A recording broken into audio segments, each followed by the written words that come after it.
બોલો દીપિકાનંદજી. જય સચિદાનંદ. 8 જુલાઈ સમરસી ખોરાક. 8 જુલાઈ, 8મી જુલાઈ ઓ સમરસી વેઇટની ખોરાક. આઠમી ના આવ્યું ના Even આઠમું ના આવ્યું. seven. Yeah, okay. Thank you. 7th જુલાઈ લુબ્ધપણું ન કરાય. સમરસી એટલે વેડમી, દાળ, ભાત, શાક બધું જ ખવાય, પણ એકલી વેડમી જ ઠોક ઠોક ના કરાય. એટલે આપણા શરીરમાં 6 રસની જરૂરત છે. લુબ્ધપણું એટલે એક તો યાદ આવે તે, અને એમાં બીજું ઉમેરવું હોય તો બીજા કોઈ રસ લેવા નહીં. એટલે ફરીથી આપણે કહીએ કે વન સાઇડેડ થયા ને તો પછી શરીર પછી બૂમ પાડશે, કોઈ પણ રીતે એનું રિએક્શન આવશે, એટલે શરીર રોગિષ્ટ થશે. અને શરીર રોગિષ્ટ થયું એમાં પેલું આખું તંત્ર જ રોગિષ્ટ થઈ જાય. એટલા માટે ચેતવણી આપી અને જે મોક્ષ માર્ગે ગયા, મોક્ષ માર્ગે જતા લોકોએ જ આયુર્વેદની શોધખોળ કરેલી હતી કે આ બધું એમ કે શરીરની સમસ્યા છે, એટલે એના પરથી આખું આયુર્વેદ નીકળ્યું ને પછી આ બધું જે આપણને મળે છે, આપણે એમ કહીએ કે પુરુષાર્થ રૂપે કે પછી સાધન રૂપે, તો આ એનું પ્રમાણ છે. એટલે આ રીતે સમરસયુક્ત ભોજન લેવાથી આપણું શરીર નોર્મલ થાય, સહજ થાય. એટલે એને એમ કહેવાય કે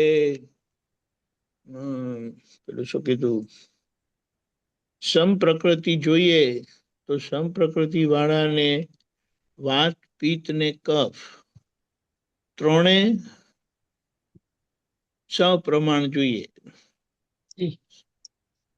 અને એ બને ત્યારે જ પેલી ઈંગણા પીંગણા ને સુષુમણા કીધું ને, ત્યારે સુષુમણા નાડી ચાલે. એટલે અહીંયા એ આખું એનું પ્રમાણ આપી દીધું કે પ્રકૃતિ સહજ કરવા માટે આ સમરસ યુક્ત ભોજન ખાવું જરૂરી છે.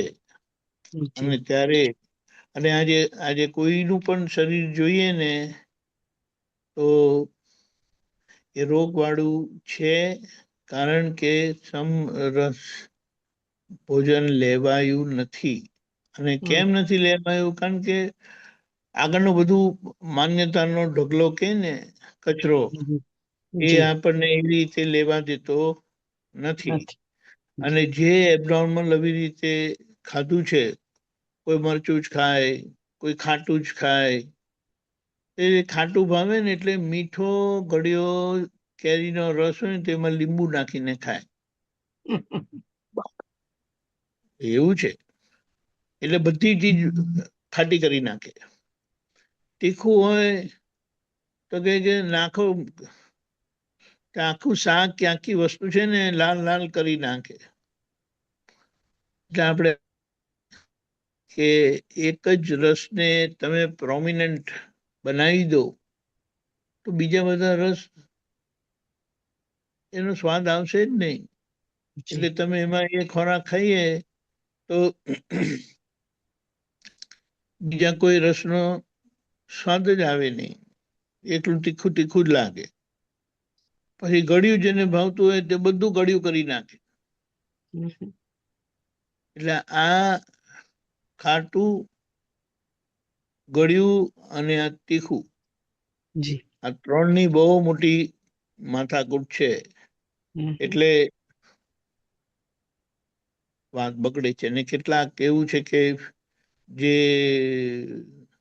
વાયુ પ્રધાન ખોરાક છે, જે પાછળની ઉંમરમાં વાયુનો બહુ વિશેષ પ્રકોપ હોય છે, એટલે એ વાયુ પ્રધાન ખોરાક જેટલા પ્રમાણમાં ખવાય તેટલું સારું, નહીં તો પછી એની આડકતરી અસર વધારે કરીને શું થાય તો એ એસિડિટી કરાવે, જી અપચો કરાવે. અને આ એસિડિટી જે છે તેને આપણે એમ કહીએ કે પેલું શું કીધું, કિડની સ્ટોન. કિડની સ્ટોન એ એસિડિટીનો પ્રોબ્લેમ છે. એટલે જ્યારે શરીરમાં એસિડ વધી જાય ત્યારે પછી કિડની સ્ટોન થાય. પછી હાર્ટનો પ્રોબ્લેમ એ પણ એસિડિટીનો પ્રોબ્લેમ છે. એમ કે લોહીમાં પિત્ત પેસી જાય તો પછી એ લોહીનો એટલે શું કે રક્ત વિકાર થાય અને પછી એના લીધે આર્ટરીઝ બધી જામી જાય અને પછી એટલે આજના ખોરાક આપણે કહીએ તો કે બધામાં બહારનું ખાવાનું વધારે ભાવે છે, પેલા પેકેજ વાળું ખાવાનું વધારે ભાવે છે, તો ત્યાં પ્રોબ્લેમ સાઇટ્રિક એસિડનો છે, જે એ લોકો પ્રિઝર્વેટિવ તરીકે નાખતા હોય છે. બીજા પ્રિઝર્વેટિવ હોય છે પણ એટલે આપણે કહીએ કે એટલે કેમ કે ખટાશ ખાવા ના પાડે. આ ઢીચણ દુખે છે તે ખટાશ ના લીધે, શરીર દુખે છે અતિ વધારે ખટાશ ખાવાના કારણે. એટલે આ લોકો એમ કે છે કે ખટાઈ બંધ કરો, ખાટું ખાવાનું બંધ કરો. એમાં એમ કીધું છે કે કોકમની ખટાશ સારી છે, ઉપયોગી છે, પણ આમલીની ખટાશ જોખમ, લીંબુની ખટાશ જોખમ, ટામેટાની ખટાશ જોખમ, ખાટા ફળ છે એની ખટાશ જોખમ. એટલે એનું મારણ કરવા માટે તમને બધું ગોઠવણી આપેલી હોય. સવારે દૂધીનો રસ પીવાનો, રાત્રે કાળી દ્રાક્ષ બોળીને એનો સવારે પાણી પી જવાનું ને એમને એમ ખાઈ જવાની, નહીં તો ગ્રાઇન્ડર ફેરવીને એ રસને પી જવાનું, વરિયાળીનું પાણી પીવાનું.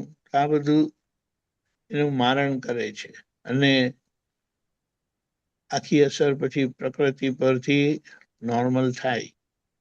જય સચ્ચિદાનંદ. જય સચ્ચિદાનંદ. જય શ્રી જય સચ્ચિદાનંદ.